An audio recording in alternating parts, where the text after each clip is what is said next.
It is with deep regret that we bring you these graphic, appalling scenes of one of the greatest tragedies in American history.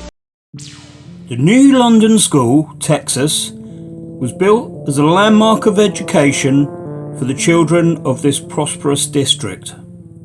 It was a $1 million structure built atop a natural gas pipeline. Unknown to anyone, the pipeline was leaking into the school basement. At 3:17 p.m, March 18th, just before the end of the school day, a stray spark ignited an explosion, which completely destroyed a large section of the school, killing over 300 people, mainly children, and injuring 300 others. This disaster made worldwide headlines, with Adolf Hitler himself paying his respects in the form of a telegram. In the mid-1930s, although the Great Depression was still in full flow, the London School District was one of the richest in America.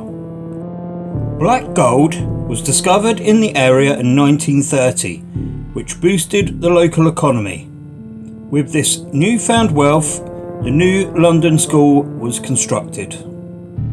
The London Wildcats school team played football in the first stadium in the state to have electric lights. The school was built on a slope, and this meant there was a large airspace underneath the building. The school had overridden the original blueprints for the heating system, and in 1937 the school board cancelled the natural gas contract. The school employed plumbers to tap into the Parade Gasoline Company's residue gas line to save money. Although not exactly authorised by the local oil companies, the natural gas was considered a waste product and turned no profit, so the oil companies turned a blind eye. The gas is both odourless and colourless, so leaks are hard to detect. The leaking pipeline underneath the school filled the entire length of the 253-foot crawl space. The students had been complaining of headaches for some time, but no attention had been paid. Thursday, March 18th was a busy day at the school. Friday classes had been cancelled to allow students to compete in the neighbouring city of Henderson's interscholastic meet, a scholastic and athletic competition. The first through 4th grade students had been let out of the school early. A PTA meeting was in progress in the gym in a building 100 feet from the main building. Although the exact numbers are not known, it is thought that between 500 and 694 students and teachers were inside the main building. Witnesses state that they watched the walls of the building bulge, and then the roof blew upwards before crashing back down. The main wing of the building collapsed into rubble. There was no fire after the explosion. Survivors inside the building claimed that lockers were picked up like matchsticks and thrown at them, being embedded in the walls. There was a white haze in the air from all the plaster and mortar.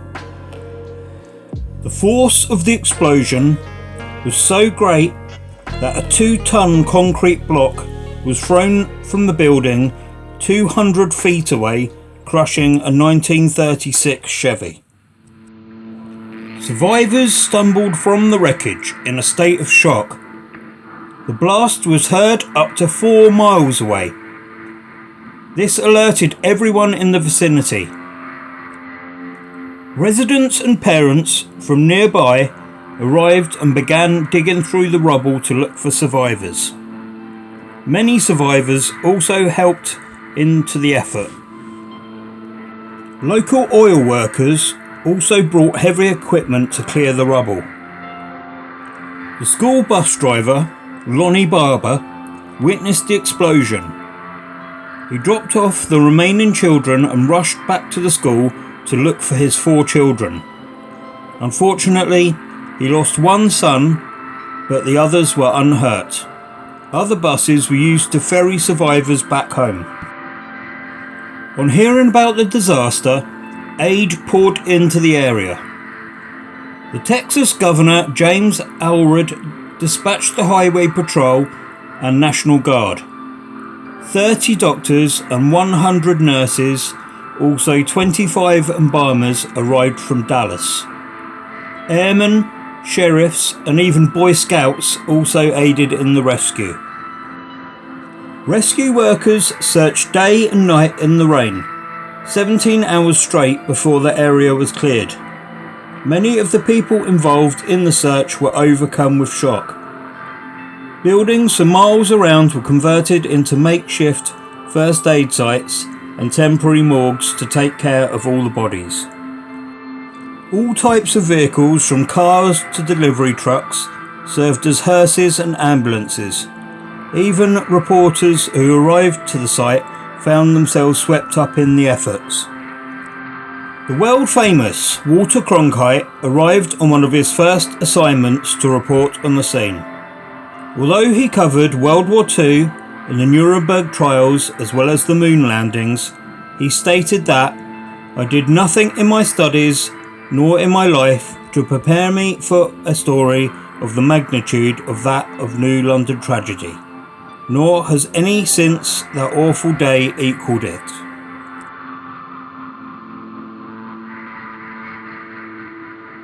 In the clean-up after the disaster, the gymnasium which survived the blast was converted into classrooms. Also, modified buildings and tents were erected. School resumed service 10 days later.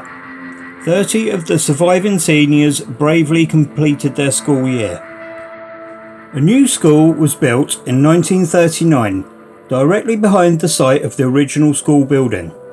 The school kept the name London School until 1965, when the London and Gaston schools consolidated into the West Rusk High School. A lawsuit was brought against the school district and the Parade Gasoline Company, but the court ruled that neither was responsible.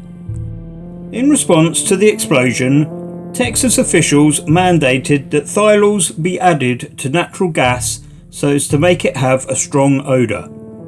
This was adopted all across the world. Also, the Engineering Registration Act was enacted so as to regulate engineering work. In Texas, the word engineer remains legally restricted to those who have been professionally certified by the state. Much has been said and written about the disaster over the years, with many books and documentaries on the subject completed. This remains not just as America's worst school disaster, but one of the 3 worst school disasters in the world.